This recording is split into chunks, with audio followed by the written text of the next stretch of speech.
Esta tarde nos acompaña en el estudio Jesús Alonso Olamendi, abogado especialista en este tema. Bienvenido. Muchas gracias, gracias por la invitación y gracias por poder compartir un poco con el auditorio. Platícanos un poquito de dónde partimos. ¿Qué dice la ley ahorita sobre estas plantas y por qué hay personas detenidas de portarlas? Claro, nosotros consideramos que existe una confusión que creemos que se debe de solventar. En el derecho internacional, particularmente los tratados que fiscalizan las sustancias, el convenio del 61, del 71 y del 88, sí contemplan una serie de listas en donde existen algunas sustancias que están fiscalizadas.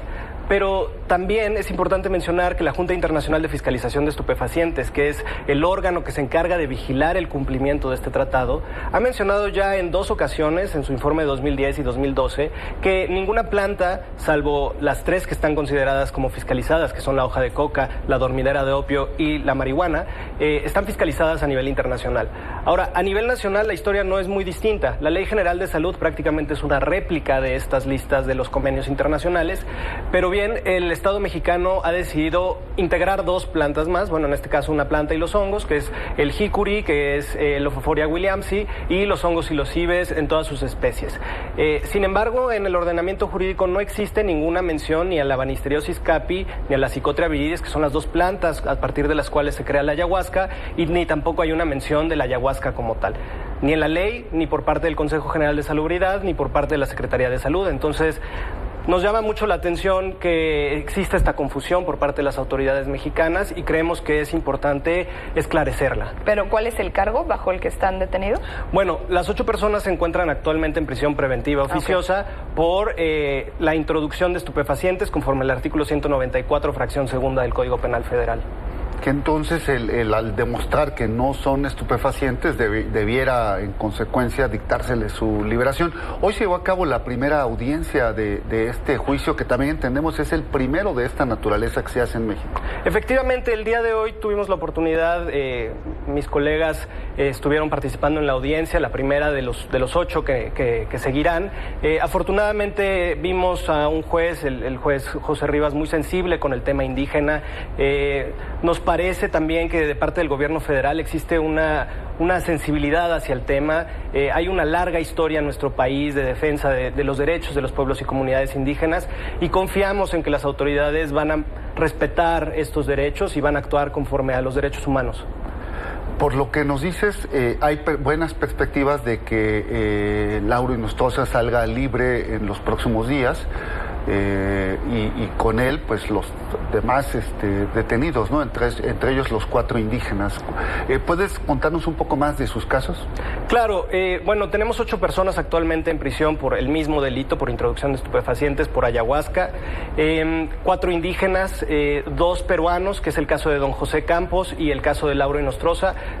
Don José, perteneciente a la comunidad Shipibo-Conibo, Lauro, que se identifica como quechua xaninca. También tenemos el caso de Acú, que es un indígena de origen brasileño de la tribu Noquecoy, y también Claudinho Pérez, que es un taita de origen colombiano de la tribu Muiroi Huetoto. A la par de estas 4 personas tenemos a 2 mujeres, Elizabeth Pérez Bravo y Gabriela Cabrera Moscoso, y finalmente a 2 ciudadanos de origen mexicano, a Saúl y Alain, que están ahorita esperando ser escuchados en juicio.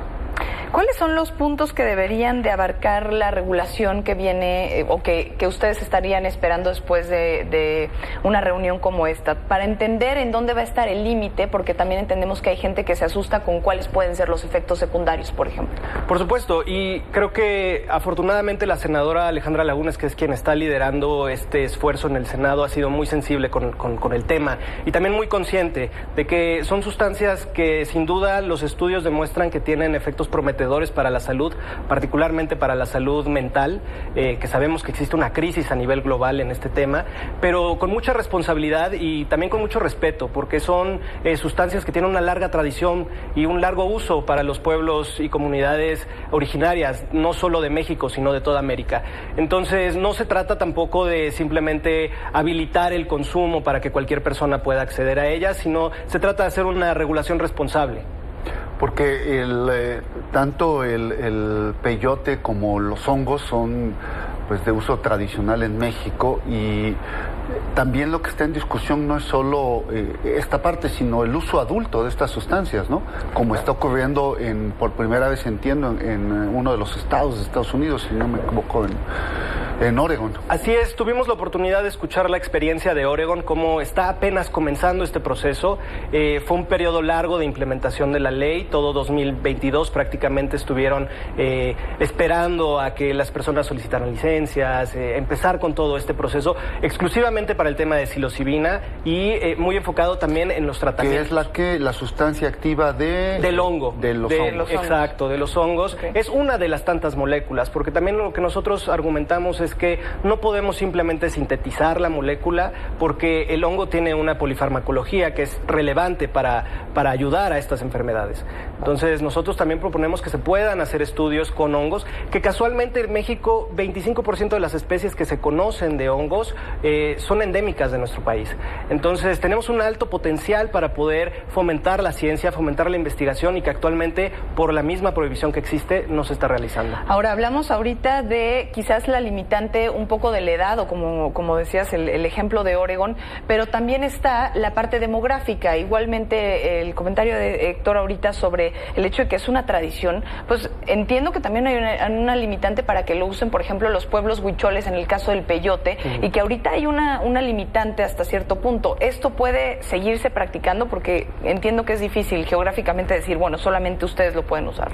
Claro, ahora en el caso de la iniciativa que está promoviendo la senadora Lagunes, hemos optado por abstenernos de tocar el tema del peyote, porque somos muy respetuosos también de la nación wixárika. Creemos que ellos son quienes deben de fomentar este diálogo. En cambio, con la nación mazateca hemos tenido muy buenos acercamientos. Ellos también están dispuestos a ofrecer y a sacar al público estas medicinas que tienen para ellos uso ancestral. Es importante esa distinción que haces, porque entonces estamos hablando de que se estaría regulando el uso de los hongos, no así del peyote.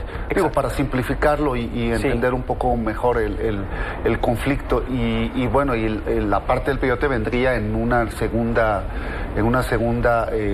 pues propuesta encabezada justo por los indígenas. Efectivamente, la intención es ser muy respetuosos de eso. También cuando hablamos de la legislación, nosotros mencionamos enteógenos de origen natural, y no solo nos limitamos al tema de los hongos, también hay muchas otras plantas que México es realmente una farmacia viva, y tienen muchas distintas plantas con efectos psicoactivos, sí, pero que pueden tener grandes beneficios, y entonces también enfocarnos en esas.